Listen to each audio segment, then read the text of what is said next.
వేదికపై ఉన్న ఉపాధ్యాయుడు ఒక ప్రశ్న అడిగారు. ఈ సమాజంలో మార్పు కావాలనుకునేవారు ఎంతమంది? అందరూ చేతులెత్తారు. సమాజం మారాలి, నేరాలు, అవినీతి ఉండకూడదు అని కోరుకుంటాం. ఉపాధ్యాయుడు మళ్ళీ ఇంకో ప్రశ్న అడిగారు. మీరు మారడానికి ఎంతమంది సిద్ధంగా ఉన్నారు? మీ అలవాట్లు మార్చుకోవడానికి సిద్ధంగా ఉన్నవారు ఎవరు? హాలంతా నిశ్శబ్దం. చేతులు దిగిపోయాయి.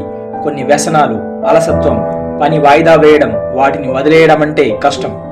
అప్పుడు ఉపాధ్యాయుడు ఒక కథ చెప్పాడు. మహాభారతంలో కురుక్షేత్ర యుద్ధానికి ముందు అర్జునుడు తన బంధువులను చూసి చంపడానికి భయపడిపోయాడు. నేను యుద్ధం చేయలేను అన్నాడు. తన వారు అధర్ములను తెలిసి చంపడం చాలా కష్టమనిపించింది. దీన్నే అంటారు మమకారం. అప్పుడు కృష్ణుడు అన్నాడు, అర్జునా, నీవు యుద్ధాన్ని తప్పించుకుంటే ధర్మం మారదు, కౌరవులు మారరు, ఈ రాజ్యము మారదు.